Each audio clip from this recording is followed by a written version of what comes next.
안녕하세요. 돈셰프의 최병문입니다.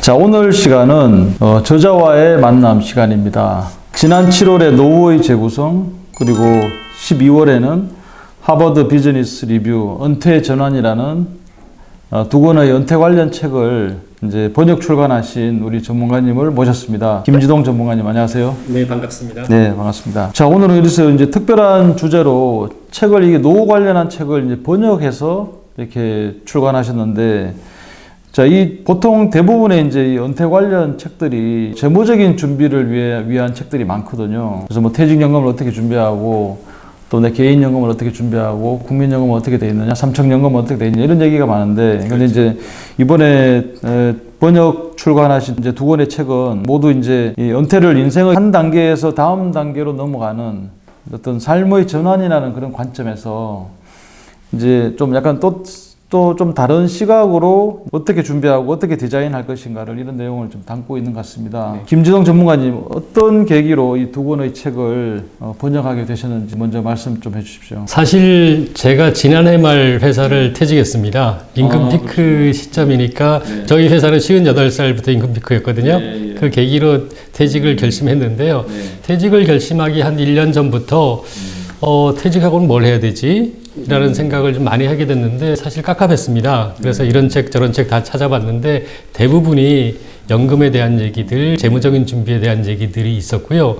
사실은 그 준비된 바탕에서 퇴직 이후에 어떻게 살아야 될지, 뭘 해야 될지 이런 걸 알려주거나 가이드해주는 책들은 많지 않았어요. 그래서 몇 권 있긴 했지만 제 성에 차지 않았었고요. 그래서 아마존이라고 미국 책들에서 혹시 그런 것들이 없나 찾아보다가, 뭐 영어로는 리타이어먼트 헤븐 오어 헬이라는, 우리말로는 은퇴 천국으로 갈 거냐 은퇴 지옥으로 갈 거냐, 약간 제목이 섹시하다 그럴까요? 그런 책을 발견해서 이거 괜찮을까 해서 쭉 한번 읽어봤는데 전 술술술 잘 익혔습니다. 어떤 기분이냐면, 제가 영어를 잘했다는 의미가 아니고요. 어떤 기분이냐면, 이 책을 쓴 마이크 드락이라는 분이 은퇴 세미나를 하고 있는데, 말하자면 3일 정도의 은퇴 워크숍을 하고 있는데, 거기에 제가 이렇게 참석해가지고 그분의 얘기를 듣는 듯한 어떤 그런 기분으로 느꼈거든요. 책이 그렇게 구성되어 있었습니다. 그래서 이걸 좀 조금씩 메모해보다가, 좀 더 많이 메모해보다가, 그러다가 이 처음부터 끝까지 한번 번역을 해보자 라는 계기로 번역을 했고, 번역이 다 된 다음에 어떤 출판사에 줬더니 이 책을 한번 내봅시다 해서 냈습니다. 그게 올해 7월 달 이야기입니다. 예. 아마 은퇴를 앞두고 계시니까 그분의 얘기가 더 많이 가슴에 또 와닿았을 수도 있겠습니다. 그렇습니다. 네, 그래서 은퇴를 이제 본격 준비해야 되는 시기니까. 자, 그러면 이제 이 책에 대해서 한번 얘기를 좀 이제 나눠볼 텐데, 먼저 이제 김지동 전문가님은 그래서 은퇴를 지금은 완전 하신 건가요? 어떻습니까? 글쎄요, 뭐 이게 사실 은퇴한 것 같기도 하고 아닌 것 같기도 하고 그렇습니다. 은퇴에 대해서 전통적으로 은퇴를 정의할 때는 현직을 마치고 더 이상 사회활동을 하지 않는다는 거거든요. 그런 의미에서는 은퇴 안 한 것 같고요. 뭔가를 해야 되는 욕심이 있고 하고자 하는 준비도 있고요. 그래서 사실 전통적 은퇴 개념은 현직에서 쭉 한 30년 정도 벌어놓은 거 가지고 여가만 즐기면서 남은 인생을 살아보자. 놀고 먹는 세월을 가져보자. 뭐 그런 뜻이었는데요. 근데 실제로 50대 초중반, 후반, 60대 초반 사람들 중에서 이렇게 준비되어 있는 분들이 많을지 잘 모르겠고요. 준비되어 있는 분들로서도 한 20, 30년 남은 기간을 그 여가 생활만 하면서 지낼 수 있겠느냐, 그래서 좀 재미있겠느냐, 이런 고민들을 하게 되는 거죠. 그런데 사실 또 생각해보면 우리가 현실적으로 은퇴라고 얘기했을 때는 완전 은퇴를 얘기하는 경우는 많지 않거든요. 대부분의 경우 은퇴 개념이 뭐냐면, 정규직에서 가장 월급이 많았던, 가장 소득이 많았던 그 시점을, 퇴직하는 시점을 보통 은퇴라고 하죠. 가장 좋은 케이스는 60살에 정년하는 경우일 거고, 그보다 좀 한 4년 전, 5년 전일 수도 있고, 본의 아니게 구조조정 돼가지고 좀 일찍 퇴직하는 경우도 있지만, 그 시점이 아마 그분의 소득에서는 가장 피크 시점이 될 텐데요. 그때를 은퇴라고 하는 경우가 많죠. 실제로 우리가 느끼는 은퇴 후에도 한 30년, 40년이 남았다고 할 때는 그런 의미, 50대 중후반, 60대, 보통 60살에는 정년을 해야 되니까 그쯤에 하는 것이 현실적인 은퇴 개념이라고 할 수 있을 것 같습니다.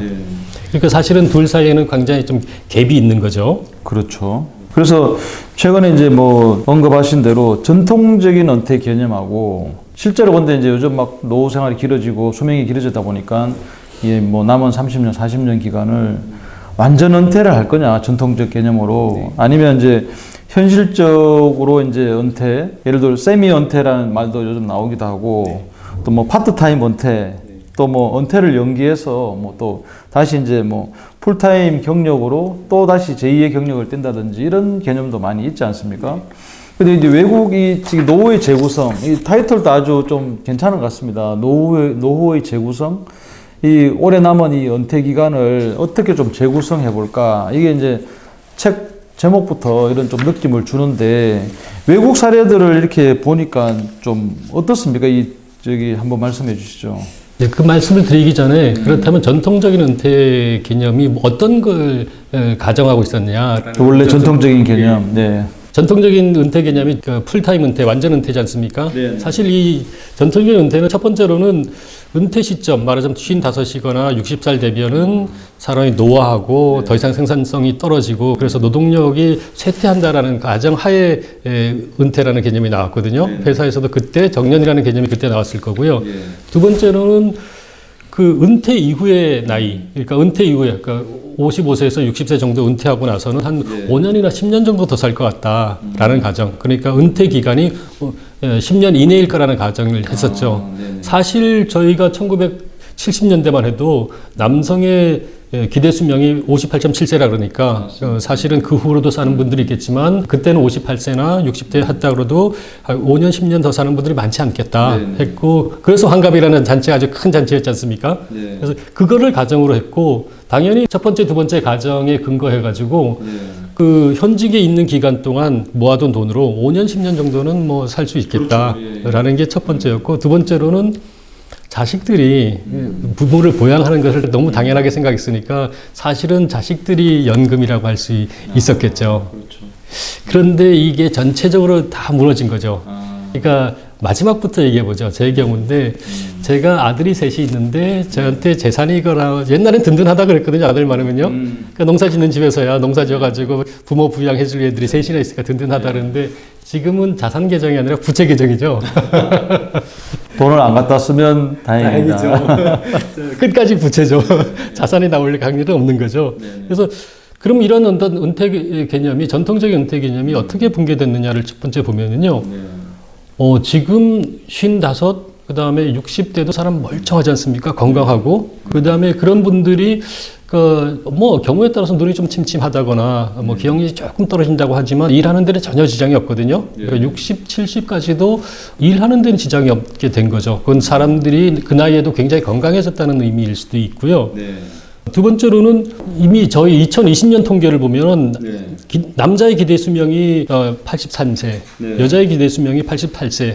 그러니까 60살에 은퇴한다고 해도 적어도 일반적으로 평균적으로는 20년 이상 살아간다는 거죠.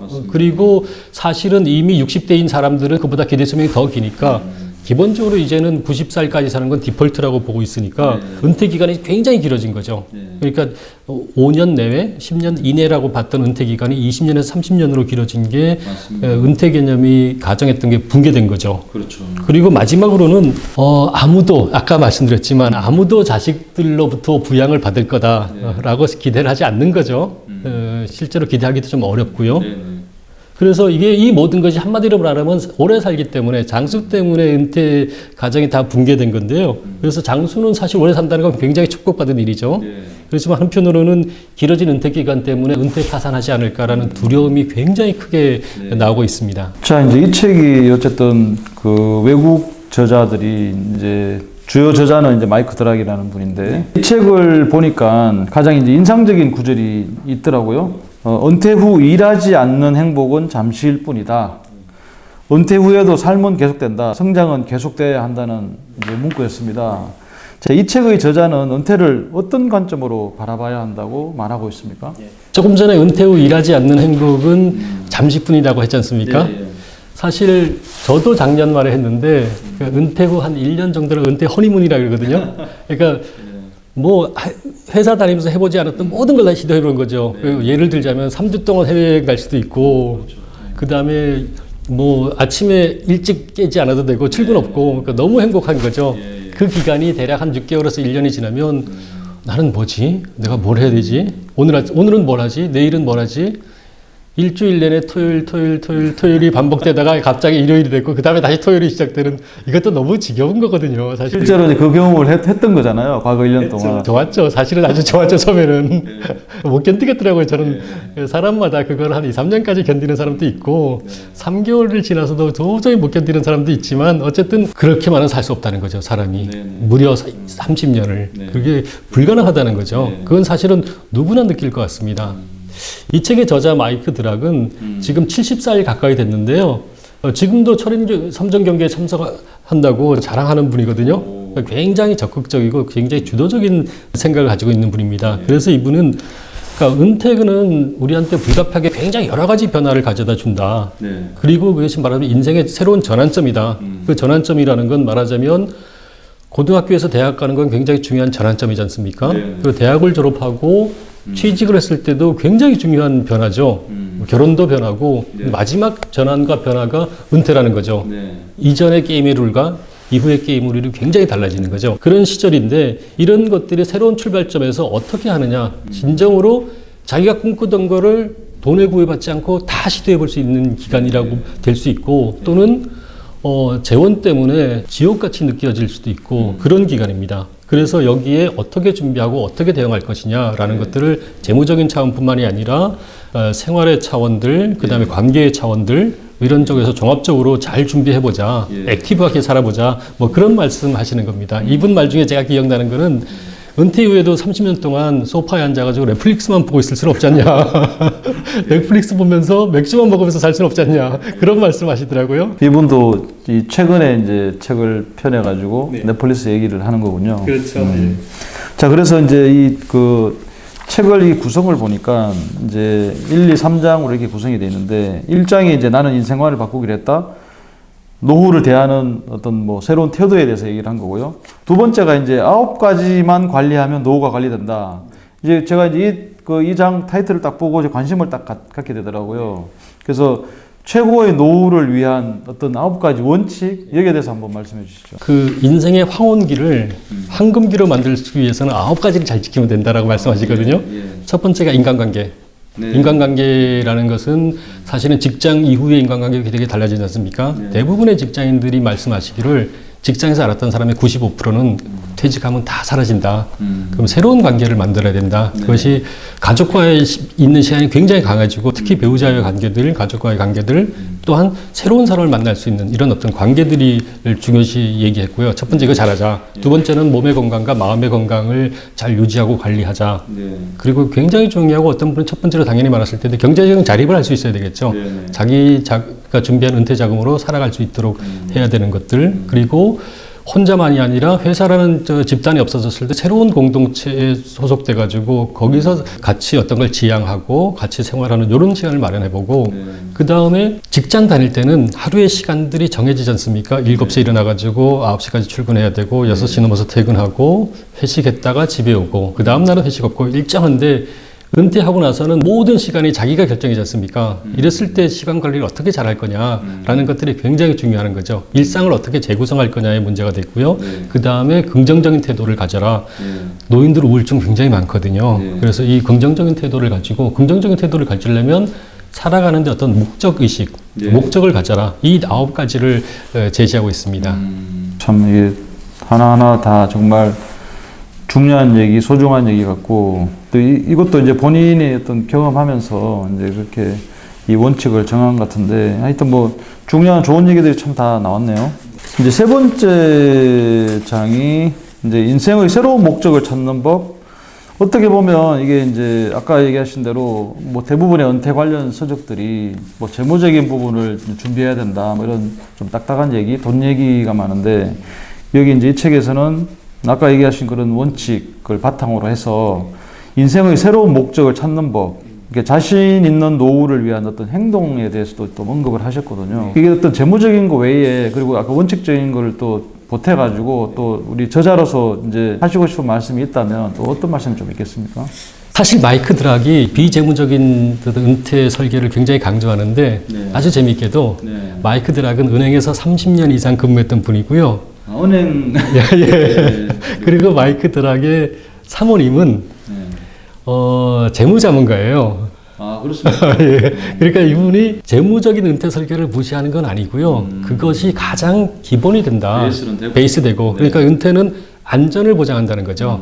그러니까 재무적인 준비가 없으면 안전하지 않으니까 나머지 얘기가 전개되기 되게 어렵죠. 어쨌든 이 안전하다고 재미있는 삶이 되는 건 아니지 않습니까? 네네. 그럼 재미있는 삶을 위해서는, 그다음에 의미 있는 삶을 위해서는 무엇을 해야 되느냐가 이분이 하시는 말씀이고요. 네. 그래서 가장 크게는 아까도 이미 말씀드렸지만 삶에 대한 긍정적인 태도, 그 다음에 은퇴 전에 시도하지 못했던 새로운 것들을 좀 도전적으로 좀 시도해보는 마음. 그래서 이분의 표현으로는 은퇴 반항아가 되자. 뭐 이런 말씀 하시는 거예요. 뭐든지 해보자. 그리고 나서 안 되는 건 또 다른 거 해보면 되지. 뭐 이런 말씀을 하시고, 그러기 위해서는 삶의 목적, 자기가 나머지 30년 동안 새롭게 추구하거나 지속성을 가지고 있는 할 바, 이것들이 중요하다는 거죠. 그것이 어떤 경우는 직업일 수도 있고요. 새로운 직업, 앙코르 커리어라고 하는 새로운 직업일 수도 있고, 자원봉사일 수도 있고, 어떤 목공에 굉장히 그 관심이 있었는데 30년 동안 정말 전문가적인 수준으로 목공을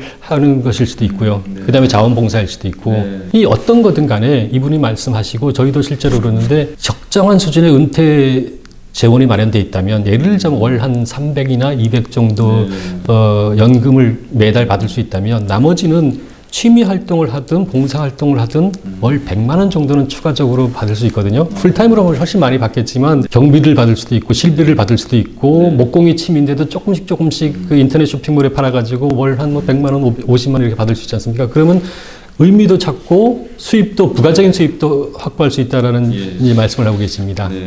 좋습니다. 이제 이 노후의 재구성, 마이크 드라기 저서한 책을 우리 김지동 전문가님께서 이제 번역해서 출간하셨는데, 제가 보니까 이제 노후를 대하는, 은퇴를 접하는 이게 이제 어떤 그 마인드가 이제 달라져야 될 것 같고, 노후 관리를 위해서 9가지 원칙에 대해서 언급을 해주셨고, 그리고 또 중요한 거는 재무적인 게 이제 사실은 뭐 좀 베이스가 돼야 이제 될 것 같고, 그 다음에 3장에서 이제 강조하신 대로 인생의 새로운 목적을 찾는 법, 이것도 굉장히 중요할 것 같습니다. 뭐 창업이 됐건, 아까 얘기하신 뭐 봉사활동이 됐건, 가치 있는 일이 됐건, 이렇게 이제 비재무적인 이런 이제 은퇴 관련한 이런 이제 목표, 목적도 굉장히 중요할 것 같습니다. 자, 이 노후의 재구성, 이제 7월 달에 이제 책을 이거 내셔가지고, 지금 이제 저도 이제 지금 사실은 읽고 있는데, 굉장히 이제 은퇴를 앞둔 분들이 꼭 재무적인 부분 외에 비재무적인 부분까지도 반드시 이제 미리 알아두시면 이 30년, 40년 계속될 이 은퇴 생활이 참 이게 어떻게 내가 보내야 될지 반드시 이렇게 어떤 제대로 이제 내가 목적을 정하고 또 방향을 정할 수 있는 그런 참고가 되는 좋은 책인 것 같습니다. 자, 오늘 수고해 주신 전문가님 감사합니다. 네, 고맙습니다.